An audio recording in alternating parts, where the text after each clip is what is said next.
ദൈവത്തിരുനാമത്തിന് സ്തോത്രം ചെയ്യുകയും സ്തുതിക്കുകയും ചെയ്യുന്നു. ദൈവത്താൽ അനുഗ്രഹീതരായ എല്ലാ ദിവസവും എന്നെ കേൾക്കാൻ മനസ്സ് വയ്ക്കുന്ന എൻ്റെ പ്രിയപ്പെട്ടവരെ, നിങ്ങൾക്കെല്ലാവർക്കും യേശു ക്രിസ്തുവിൻ്റെ ധന്യമുള്ള നാമത്തിൽ വിനീതമായ സ്നേഹവന്ദനം അറിയിക്കുന്നു. കർത്താവിൻ്റെ കൃപയാൽ പുതുസംവത്സരത്തിൻ്റെ ആദ്യത്തെ ദിവസം പിന്നിട്ട് വീണ്ടും അനുദിന ജീവിതത്തിൽ അനുഗ്രഹീതരായി ഈ സംവത്സരത്തിൽ മുന്നോട്ട് പോകുവാൻ കർത്താവ് നമുക്ക് പ്രചോദനവും ബലവും എല്ലാം നൽകുന്നതിനായി ദൈവത്തെ ഒരിക്കൽ കൂടി സ്തോത്രം ചെയ്ത് സ്തുതിച്ചുകൊണ്ട് കർത്താവിൻ്റെ തിരുപാദപീഠത്തിലായിരിക്കുന്ന നമ്മെ ദൈവം കഴിഞ്ഞ നാളുകളിലേക്കാൾ അധികം അനുഗ്രഹമായി നടത്താൻ മനസ്സുകൊണ്ട് പ്രാർത്ഥിച്ചും ദൈവത്തിൽ ആശ്രയിച്ചും ദൈവത്തിൻ്റെ വചനം ചോദിച്ചു വാങ്ങിച്ചനുസരിച്ചും നമുക്ക് ധന്യരായി തീരാം. ഒത്തിരി ദൈവത്തോട് അടുത്ത് നിൽക്കാം, ഒരുപാട് കൃപകൾ പ്രാപിക്കാം, മറ്റുള്ളവർക്ക് ഉപകാരികളായി ജീവിപ്പാൻ മഹാദൈവത്തിൻ്റെ അഭിഷേകവും കൃപയും കൃപാവരവും എല്ലാം നമ്മിൽ പ്രാപിച്ചെടുത്ത് അനുഗ്രഹപൂർണ്ണരാകാം. അതിന് കർത്താവ് ഈ സംവത്സരം നമ്മെ അനുവദിക്കട്ടെ എന്നുള്ള ആശംസയോടും പ്രാർത്ഥനയോടും കൂടെ നിങ്ങൾക്ക് വന്ദനം പറയുന്ന കൂടെ നമ്മുടെ രക്ഷിതാവും കർത്താവുമായിരിക്കുന്ന ദൈവത്തിന് ഒത്തിരി സ്തോത്രവും സ്തുതിയും പുകഴ്ചയും എല്ലാം കരയറ്റിക്കൊണ്ട് ഇന്ന് നാം ചിന്തിക്കാൻ ആഗ്രഹിക്കുന്ന ദൈവിക ആലോചനയ്ക്ക് ആധാരമായി വിശുദ്ധ മത്തായിയുടെ സുവിശേഷം 10-ാം അധ്യായം അതിൻ്റെ 12-13 വാക്യങ്ങൾ ഞാൻ നിങ്ങളെ വായിച്ചു കേൾപ്പിക്കാം. മത്തായി 10-ാം അധ്യായം 12-13 വാക്യങ്ങൾ. ആ വീട്ടിൽ ചെല്ലുമ്പോൾ അതിന് വന്ദനം പറയുവീൻ. ആ വീടിന് യോഗ്യതയുണ്ടെങ്കിൽ നിങ്ങളുടെ സമാധാനം അതിന്മേൽ വരട്ടെ. യോഗ്യത ഇല്ലെന്ന് വരികിൽ സമാധാനം നിങ്ങളിലേക്ക് മടങ്ങിപ്പോരട്ടെ. ആ വീടിന് യോഗ്യതയുണ്ടെങ്കിൽ നിങ്ങളുടെ സമാധാനം അതിന്മേൽ വരട്ടെ. ആ വീടിന് യോഗ്യത ഇല്ലെന്ന് വരികിൽ ആ സമാധാനം നിങ്ങളിലേക്ക് മടങ്ങി പോരട്ടെ. വളരെ വ്യത്യസ്തമായ, ഒറ്റ വായനയിൽ പിടികിട്ടാത്ത, ചിലപ്പോൾ നമുക്ക് ഗ്രഹിക്കാൻ ബുദ്ധിമുട്ടുള്ളൊരു വാക്കാണ്. ചിന്തിക്കുന്നവരെ സംബന്ധിച്ചിടത്തോളം കർത്താവ് തൻ്റെ അരിമശിഷ്യന്മാരെ വീടുകളിലേക്ക് പറഞ്ഞയക്കുമ്പോൾ ഈ പറഞ്ഞു വിടുന്നത്. യേശുക്രിസ്തുവിൻ്റെ ശുശ്രൂഷയിൽ ഐഹിക ജീവിതകാലത്ത് ഈ ഭൂമിയിലായിരുന്നപ്പോൾ തൻ്റെ മിഷൻ പ്രവർത്തനം, തൻ്റെ ശിഷ്യവൃന്ദത്തെ പരമേൽപ്പിച്ച് വിടുമ്പോൾ കർത്താവ് ഭവനങ്ങളെ ഫോക്കസ് ചെയ്തിരുന്നു എന്നത് വളരെ വ്യക്തമാക്കുന്നൊരു ഭാഗമാണിത്. വീടുകളെ യേശു വളരെ ലക്ഷ്യമാക്കിയിരുന്നു. വീടുകളിലേക്ക് കർത്താവിൻ്റെ പ്രതിനിധികളെ കർത്താവ് പറഞ്ഞയച്ചിരുന്നു. വീടുകൾ സമാധാനമുള്ളതാകണമെന്ന് കർത്താവ് ആഗ്രഹിച്ചിരുന്നു. ആ വീടുകളെ സമാധാനമാക്കാൻ വേണ്ടി യേശുവിൻ്റെ ആളുകളെ അവിടേക്ക് വിട്ടിരുന്നു. അതൊക്കെയല്ല ഈ വാക്യത്തിൽ നിന്ന് മനസ്സിലാക്കുന്നത്. ഭവനങ്ങളെ കർത്താവ് എത്ര പവിത്രമായിട്ടാണ് കാണുന്നത്. വീടുകളെ സുന്ദരമാക്കാൻ കർത്താവ് എത്രയോ ശ്രേഷ്ഠകരമായതാണ് ചെയ്തു തരുന്നത്. അതുകൊണ്ട് ദൈവം ആഗ്രഹിക്കുന്നു നമ്മുടെ വീടുകൾ സമാധാനപൂർണ്ണമാകണം. നമ്മുടെ വീടുകൾ ശാന്തതയും സ്വസ്ഥതയും ഉള്ളതാകണം. ഒരു വീട് തകർന്നു പോയാൽ, ഞാൻ പണിയുടെ കാര്യമോ സിമെൻറ്റും കട്ടയും കല്ലും വെച്ചുകൊണ്ട് പണിതത് പണി പഴകി ഭിത്തി പൊട്ടിപ്പോകുന്ന കാര്യമല്ല പറയുന്നത്. ഒരു ഭവനം എന്ന് ദൈവം ഉദ്ദേശിക്കുന്നത് അതിൻ്റെ ഉത്തരവും കഴിക്കോലും തറയും മൊസൈക്കും ഒന്നുമല്ല. ആ വീട് അവിടെ പാർക്കുന്നവരും അതിനോട് ബന്ധപ്പെട്ട് നിൽക്കുന്നവരുമായിരിക്കുന്ന ആളുകളുടെ കെട്ടുറപ്പാണ്. അത് പൊട്ടിപ്പോകുക എന്ന് പറയുന്നത് ദൈവത്തിന് പോലും സഹിക്കാൻ പറ്റുന്നതല്ല.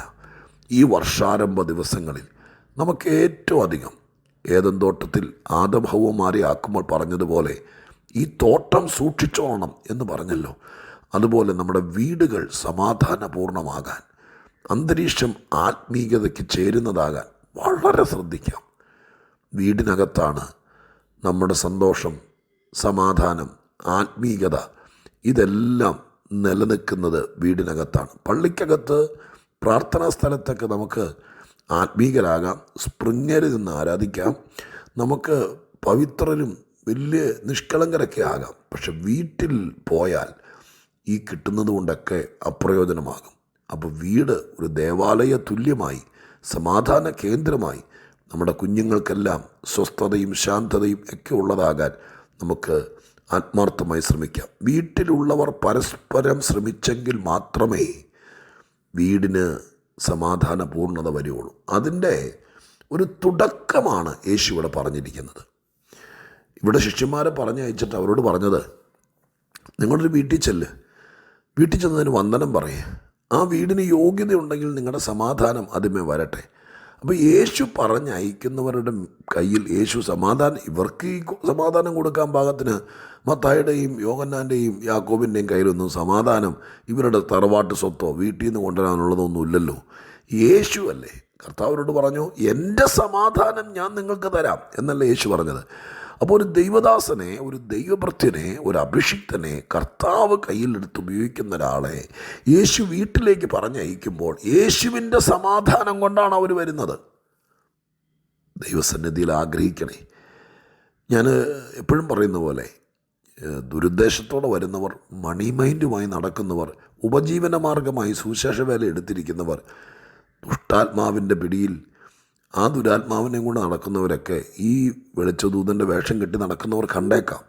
പക്ഷേ എല്ലാ കാലത്തും യേശു വരുവോളം യേശുവിൻ്റെ കയ്യിൽ ഉപയോഗിക്കപ്പെടുന്നവരുണ്ടല്ലോ, അവരിൽ ചിലർ ഈ സമാധാനമായി വീട്ടിലേക്ക് വരാൻ വേണ്ടി ഈ വർഷാരംഭത്തിൽ നിങ്ങളൊന്ന് പ്രാർത്ഥിക്കണം. എൻ്റെ ദൈവമേ, കർത്താവിൻ്റെ കയ്യിൽ പ്രയോജനപ്പെടുന്നവർ, ഞാൻ എൻ്റെ ഭവനത്തിന് വേണ്ടി, ഞാനൊരു പാഴ്സനേജിലാണ് താമസിക്കുന്നത്, എൻ്റെ ഭവനത്തിന് വേണ്ടി ദൈവത്തോട് പ്രാർത്ഥിക്കും, ദൈവമേ, അങ്ങയുടെ അഭിഷിക്തന്മാർ, അങ്ങ് ഉപയോഗിക്കുന്നവർ, അങ്ങ് അയക്കുന്നവർ, അങ്ങയുടെ കൃപ കയ്യിലുള്ളവർ, അവർ എൻ്റെ വീട്ടിൽ, ഞാൻ താമസിക്കുന്ന സ്ഥലത്ത് വരട്ടെ. അവർ സമാധാനം കൊണ്ട് വരും എന്നത് തിരുവെഴുത്തിൽ നിന്ന് ഞാൻ മനസ്സിലാക്കുന്നു. പ്രാർത്ഥിക്കണം, ദൈവം അയക്കട്ടെ. ചിലർ നമ്മുടെയൊക്കെ വീട്ടിൽ കയറട്ടെ, ദൈവം ഉപയോഗിക്കുന്നവർ. പോരാ, ആ വീട്ടിൽ വരുമ്പോൾ അവിടെ എഴുതിയിരിക്കുന്നത് ഇങ്ങനെയാണ്: ആ വീടിന് യോഗ്യതയുണ്ടെങ്കിൽ നിങ്ങളുടെ സമാധാനം ആ വീട്ടിൽ നിലനിൽക്കട്ടെ. വീടിൻ്റെ യോഗ്യത എന്നതൊരു പ്രധാനപ്പെട്ട കാര്യമാണ്. സമാധാനം നിലനിൽക്കാനുള്ള യോഗ്യത അത് നമ്മളുണ്ടാക്കിയെടുക്കേണ്ടതാണ്. വീട് പണിയുമ്പോഴൊന്നും അത് കിട്ടിയേല. എത്ര രൂപ കൊണ്ട് പണിതാലും, എത്ര കോടികൾ മുടക്കിയാലും സമാധാനം നിലനിൽക്കുന്ന വീടെന്ന് പറയുന്നത് അതിനകത്ത് ഉപയോഗിച്ചിരിക്കുന്ന മെറ്റീരിയലിൻ്റെയോ അതിനകത്തിട്ടിരിക്കുന്ന ഗ്രനൈറ്റിൻ്റെയോ അതിനകത്തെ ഫർണിച്ചറിൻ്റെയോ നില അനുസരിച്ചിട്ടല്ല സമാധാനം ആ വീട്ടിൽ നിലനിൽക്കുന്നത്. അതാണ് പറഞ്ഞത്, ആ വീടിനകത്തുള്ളവർ ഈ വീടിന് യോഗ്യത ഉണ്ടാക്കിയെടുക്കണം. എന്നും കയ്പും വേദനയും വിഷമവും കുറ്റാരോപണവും ഒക്കെ ആണെങ്കിൽ ആ വീട്ടിലെ യോഗ്യത നഷ്ടപ്പെടും. നമുക്കറിയാം, ഈ ഭൂമിയിൽ ജീവിച്ചിരിക്കുമ്പോൾ എല്ലാ കാര്യത്തിലും അതിൻ്റേതായിരിക്കുന്ന യോഗ്യത ഉണ്ടാവണം. അത് ജീവിതം കൊണ്ടാണ് യോഗ്യത ഉണ്ടാക്കിയെടുക്കുന്നത്. നമ്മുടെ വീട്, ഞാൻ വീടിനെ തന്നെ ഫോക്കസ് ചെയ്ത് പറയാം. നമ്മുടെ പഴയ വീട് അപ്പച്ചൻ്റെ കാലത്ത് പണിയപ്പെട്ട വീടാണ്. ആ വീട് നമ്മുടെ കാലം വന്നപ്പോൾ നമുക്ക് കുറച്ചുകൂടെ ഇലക്ട്രിക്കൽ ഗുഡ്സ് ഉപകരണങ്ങളൊക്കെ അധികം ഉപയോഗിക്കേണ്ടി വരുന്നു. AC, ഗ്രൈൻഡർ, മോട്ടർ, വാഷിംഗ് മെഷീന്, അതുപോലെ ഓവന്, ഇതെല്ലാം ഉപയോഗിക്കേണ്ടി വരുന്നു. അങ്ങനെ വന്നപ്പോൾ നമുക്ക് ഉപകരണങ്ങൾ കൂടി ആവശ്യമായി വന്നപ്പോൾ നമ്മുടെ കണക്ഷൻ മാറ്റിയെടുക്കേണ്ടി വരുന്നു. പണ്ടത്തെ സിംഗിൾ ഫേസ് മാറ്റി ചിലപ്പോൾ 3 ഫേസിലേക്ക് മാറേണ്ട വരും. അങ്ങനെ വരുമ്പോൾ ഒരു എൻജിനീയർ, ഇലക്ട്രിക്കൽ എൻജിനീയറെ വിളിച്ചുകൊണ്ട് വന്ന് നമ്മുടെ വീട് ഇത് കൂടെ ഫീസ് അടിച്ചു പോകുന്നു എന്ന് പറയുമ്പോൾ അദ്ദേഹം വന്ന് നോക്കിയിട്ട് പറയും, ഈ വീട് അപ്ഗ്രേഡ് ചെയ്യണമെങ്കിൽ ഈ വയറിങ് മാറ്റണം. കാരണം ഈ വയറിങ് വെച്ചുകൊണ്ട് ഇതിൽ കൂടുതൽ കറണ്ട് ഇതിൽ കയറ്റിവിടാനുള്ള യോഗ്യത ഈ വീടിനില്ല. ഇലക്ട്രിക്കലുമായിട്ട് ബന്ധമുള്ള ആളുകൾക്കറിയാം, യോഗ്യതയില്ല. ഒരു നല്ല വീട്ടിലാണ് താമസിക്കുന്നത്. നിങ്ങളുടെ കഷ്ടകാലത്ത് നിങ്ങളുടെ പിതാവ് പണിത വീടാണ്. നിങ്ങളുടെ പിള്ളേരൊക്കെ വളർന്നു കുറച്ചുകൂടെ സൗകര്യമായപ്പോൾ നിങ്ങൾക്ക് തോന്നി അതിൻ്റെ മുകളിലേക്ക് ഒരു നിലയും കൂടി, 2 മുറിയും ഒരു സ്റ്റെയർ കേസും ഒക്കെ പണിയണമെന്ന് വിചാരിച്ചു. നിങ്ങളതിന് ഒരു കോൺട്രാക്ടറെ വിളിച്ചുകൊണ്ട് വന്ന് നോക്കുമ്പോൾ ഒരു എൻജിനീയറൊക്കെ കൺസൾട്ട് ചെയ്യും. അപ്പോൾ അദ്ദേഹം അത് നോക്കിയിട്ട് പറയും, നിങ്ങളുടെ വീടിന് 2ാം നില പണിയാനുള്ള യോഗ്യതയില്ല. കാരണം ഇതിൻ്റെ അടിത്തറ ഇട്ടപ്പോൾ വേണ്ടുമണ്ണമല്ല ഇട്ടത്. ഈ ഭിത്തിയെല്ലാം വെറും 4 ഇഞ്ച് ഹോളുള്ള ബ്രിക്സാണ്. അതിൻ്റെ പുറത്തേക്ക് വേറൊരു നില താങ്ങാൻ പറ്റില്ല.